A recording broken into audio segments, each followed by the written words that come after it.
Fala pessoal, beleza? Hoje dia 8 de julho, quinta-feira, bora para mais um fechamento de mercado aí para vocês, começando aqui pelo índice e depois passando para o dólar, beleza? Bom pessoal, o índice ele abriu num gap de baixa aqui de aproximadamente 1.700 pontos. Ele abriu exatamente na região da mínima do dia de ontem, tá? A gente consegue perceber que logo no primeiro candle do dia o mercado deu continuidade a favor do gap, né? Afastado das médias móveis. Eu particularmente não gosto de pegar operações quando o mercado está muito longe de médias, ainda mais num cenário de gap, eu gosto de pegar operações que já estão mais próximas, né, da média. Então a gente percebe que o mercado caiu, logo aqui embaixo já encontrou uma defesa, né? Então esse padrão aqui via price action é um padrão chamado estrela da manhã, tá? Um padrão de defesa compradora. E a gente percebe que o mercado tentou empurrar de novo para baixo a favor do gap, só que aqui o que aconteceu? Teve defesa e o mercado fez um fundo maior que o fundo anterior. E quando esse candle, tá, fechou acima da VWAP, eu efetuei uma operação de compra aqui, tá, pessoal? Eu efetuei uma operação de compra aqui, o meu stop estava embaixo desse candle, por quê? Porque essa região basicamente foi uma região de defesa. A gente percebe que teve defesa compradora, né, com um suporte bem definido aqui, fundo maior que o fundo anterior, e o mercado minimamente deveria voltar para as médias. Então aqui ele encostou na 9, acabou fazendo uma barra de contração e na sequência fez uma barra ignorada. Então aqui eu aumentei a minha posição. Eu tinha comprado aqui, comprei mais aqui e finalizei o meu trade na média de 20, tá? Porque dado o tamanho do gap, é muito comum que o mercado, quando encosta na média de 20, ele acaba dando continuidade no movimento vigente antes de romper. E foi exatamente o que aconteceu hoje, né? Então hoje, basicamente, o que eu fiz? Eu soltei esse trade aqui na região da média de 20, com essa troca de polaridade aqui também, se a gente estender, né, dá exatamente nessa região aqui, ó. Estão vendo? Então o que aconteceu? Foi a abertura do dia, foi a região do fundo de ontem, era a região onde estava a média de 20, e assim, vocês podem falar, ah, mas era um W. Tudo bem, era um W, era um possível W. Mas dado o primeiro toque na média de 20, com o primeiro toque na região de resistência, muito pouco provável que o mercado passasse direto. Então o racional foi esse, eu comprei aqui, aumentei minha posição aqui, e imediatamente quando esse candle fechou, eu peguei o meu stop que estava aqui embaixo e já puxei para o fundo aqui, ó, tá? Então o meu stop ficou bem curto, alvo pelo menos de 2 vezes o tamanho do risco, tá? Porque eu piramidei, então meu médio caiu para cá, tá? Então meu médio ficou aqui, meu stop ficou aqui e o alvo da operação ficou aqui em cima. Então eu saí da operação, né, o mercado fez essa correção, quando ele voltou para fora das médias, trabalhando de forma descendente, desalinhado com a VWAP, isso me gera um ponto bastante assim de atenção, porque normalmente, né, se o mercado vai cair, é muito comum você ver as médias abaixo da VWAP. E nesse caso, as médias estão acima da VWAP, né? A VWAP está flat e os preços estão caindo. Então isso gera um ponto de atenção. E o que aconteceu, pessoal? O mercado aqui, basicamente, ele ficou encaixotado, né? A gente consegue perceber que ele lateralizou nessa região. E, inclusive, eu tinha efetuado uma operação de venda nesse candle aqui também, tá? Quando o mercado fez esse pivô, ancorou nas médias, virou para baixo da VWAP, chegou a testar essa região. Então ele tinha feito 1, 2, 3, 4 fundos. Quando ele fez esse candlezinho aqui, eu efetuei uma venda, tá? Eu efetuei uma venda nele, o meu stop ficou extremamente curto e o mercado rompeu. Só que aí entra a questão: 80% dos rompimentos em mercados laterais são falsos. Então, quando ele rompeu e deixou essa sombra aqui embaixo, que é a defesa compradora, o que eu fiz? Eu peguei o meu stop e puxei para o 0 a 0. E logo na sequência o mercado voltou. E de fato eu ia ser estopado, só que nessa operação eu acabei saindo no 0 a 0, tá? Então aqui foi um falso rompimento, beleza? Falso rompimento aqui, assim como aqui também foi um falso rompimento, né? Por violação. Beleza? Então sempre lembrem, em mercados lateralizados, 80% dos rompimentos são falsos. Então a primeira operação foi de compra, a segunda operação foi de venda, mas saí no zero. Terceira operação, pessoal, o que eu fiz?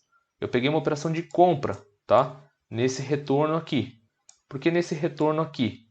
Porque quando o mercado trabalhou nessa inversão de movimento, ele fez o pivô, eu peguei, na verdade, a operação pelo gráfico de 2 minutos, tá, pessoal? Se a gente colocar o gráfico de 2, o que a gente consegue perceber? Exatamente nessa região de inversão, o mercado basicamente ele fez um pivô. Olha lá, ó. O mercado fez isso e rompeu. Inclusive fez um padrão de barra ignorada bem bonito aqui, tá? Ele gerou uma oportunidade de compra exatamente nesse candle, o stop abaixo aqui dessa barra ignorada pelo 2 e alvo minimamente aqui em cima. Por que aqui em cima? Porque ali em cima, se a gente pega o gap como referência, a mínima prévia do dia e a máxima aqui, né, que foi o último topo relevante. Os 50% era exatamente nessa região. Então essa compra que eu peguei rendeu aproximadamente aqui uns 740, 730 pontos, tá? Então foi aqui que a gente soltou o alvo, exatamente nos 50% desse gap. Inclusive aqui nessa região estava passando a média de 9 dos 60 minutos também. Então era uma região bem importante aqui para poder finalizar essa operação. Então finalizamos a operação aqui, o mercado obviamente trabalhou, né, retraiu, ele segurou nessa região, deu mais um respiro aqui e depois caiu. Esse respiro, na verdade, foi simplesmente para cravar o terceiro alvo dessa projeção maior, tá? Porque se eu pego aqui pelo 2 minutos, pelo 5 não dá para ver, tá? Mas pelo 2 minutos, se eu pego esse fundo com esse topo, se eu projeto esses níveis para cima, olha lá onde que o mercado vai dar. Primeiro alvo, segundo alvo, terceiro alvo, tá? Olha lá onde que o mercado foi. O mercado simplesmente encostou no terceiro alvo desse pivôzinho. Então, partindo desse topo aqui, ó, com esse fundo, o mercado fez o pivô, acionou a compra nesse candle gatilho, que foi uma linda barra ignorada, tá? Olha lá, ancorado na média de 9 na inversão das 50, e aí o mercado foi trabalhando de forma ascendente. Então, essa foi a minha operação, né, minha segunda operação do dia que eu peguei essa compra. Foi uma compra bem interessante. O mercado chegou na região de 50%, vou voltar aqui os 5 minutos, tá, para vocês verem melhor. Então o mercado chegou nessa região, acabou fazendo um inside bar aqui, depois que pegou esse alvo desse pivô. E quando ele fez esse inside bar, obviamente o mercado acabou fazendo essa retração. E essa retração, se a gente pegar a máxima do dia e a mínima prévia do dia, o mercado voltou para a região de 61,8%, tá? Que é uma região sempre importante que eu comento com vocês, que é uma região de trava. Então o mercado, como ele caiu reto e afastou muito da 9, entrou pressão compradora e obviamente o mercado retornou, beleza? Então ele retornou e ficou travado nessa mesma região aqui de máximas, né? A gente percebe que o mercado ficou bem enroscado, até teve algumas tentativas de queda, mas teve defesa compradora de novo no 61%. E é importante notar também, pessoal, que durante o dia inteiro, se a gente pegar essas duas extremidades de fundo, né, a gente consegue notar aqui, se a gente fizer uma expansão, olha lá, a gente tem um canal, certo? E esse canal, em relação ao gap, ele acaba sendo perigoso. Por quê? Porque isso pode ser uma bandeira, né? Uma bandeira de baixa em relação ao gap, tá?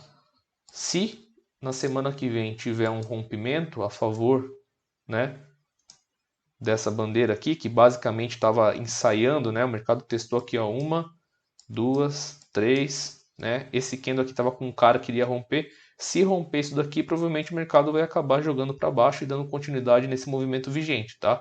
Até porque ele já travou na região de 50% e rejeitou esse movimento. Então aqui acabou sendo uma região bem importante. Essa região aqui também era uma região de troca de polaridade, ó. Então isso gerou uma pressão, né? A gente percebe que o mercado ficou enroscado aqui dentro. Então essa foi a minha visão aí do dia em relação ao índice, tá? Particularmente não foi um dia assim tão simples, mas gerou excelentes oportunidades que se você soubesse pegar, obviamente você conseguiria se sair bem. Beleza? Então essa foi a minha visão aqui do índice. Já o dólar, pessoal. O dólar no começo do dia ele estava bem congestionado, né? Como eu comento, a questão de vocês sempre observarem o comportamento da VWAP junto com as médias, e as médias estavam abaixo da VWAP. Então estava gerando gatilhos de venda, gatilho de compra, sombra para cima, defesa embaixo. Então isso gera o quê? Dificuldade, né? A gente não consegue ter uma visão muito bem definida. A partir do momento que o mercado fez uma barra ignorada aqui, ancorada na VWAP, e virou para cima, a gente percebe que entrou um fluxo comprador. né? E se a gente pegar aqui mesmo até esse espelhamento, se a gente jogar aqui para cima, a gente consegue observar que o dólar veio pegar, né, esses alvos. Ele cravou o alvo, sinalizou uma falsa continuidade de movimento e aqui entrou basicamente o leilão aí, né? É, Na verdade, eu não sei qual foi o motivo, não sei se foi o Banco Central, mas teve leilão do dólar, tá? O dólar caiu aqui de forma abrupta, né? Ele caiu 30 pontos reto aqui. E basicamente isso daqui foi o quê? Foi uma armadilha, né? Foi uma armadilha de compra e entrou o fluxo vendedor e a gente tinha essas duas extremidades do dólar por enquanto, né? A gente tinha a parte superior e a parte inferior do dia.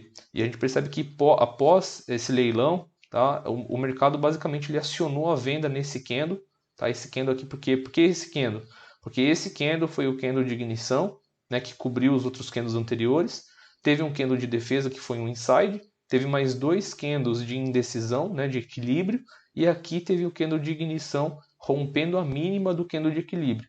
Então aqui caracterizaria uma entrada com o stop acima, né? E aí o mercado veio trabalhando, né? Já pegou o fundo, teve defesa, aqui outra barra ignorada na inversão da 50 ancorada na 20, quando ele rompeu na 9, desculpa, e quando ele rompeu para baixo, aqui basicamente acionou outra continuidade de movimento. Só que aqui, pessoal, a gente já consegue observar o que? O cenário, né, de um espelhamento do dólar, porque ele subiu reto e caiu reto. Como ele rompeu o fundo anterior, ele acionou a continuidade do movimento. Então você pega essa amplitude, né, do dia e simplesmente espelha para baixo. Se a gente fizer isso utilizando Fibonacci, ó, máxima do dia, fundo do dia, eu pego esse primeiro nível e puxo no pé do movimento. Olha lá o que aconteceu. Olha lá onde que o dólar foi. O dólar simplesmente cravou ali no fundo, né, ele veio reto, caiu quase 34 pontos dessa entrada, né? Quem pegou aqui e veio conduzindo, ele chegou a dar aí basicamente 53 pontos, certo? Depois disso, como ele tinha afastado da 9, ele entrou numa zona aqui onde tinha VWAP do dia anterior. Então a gente percebe que aqui é uma zona, além de ser uma zona de suporte, né? É uma zona de defesa por conta da VWAP, então o mercado entrou aqui, enroscou, trabalhou no cenário de inversão, mas aqui basicamente ele perdeu força, né? Por que ele perdeu força? Porque aqui ele estava trabalhando na troca de polaridade. Então a gente percebe que ele ficou bem enroscado, né? Essa região de fundo, que era esse suporte aqui, quando esse suporte foi rompido, esse suporte virou resistência. Então a gente percebe que teve muita briga aqui nessa região, tá? E aí o dólar acabou não saindo daqui. Ele ficou extremamente lateralizado. Beleza? Então essa foi minha visão aí do dia. Espero que vocês tenham gostado. Vamos para cima e a game porra!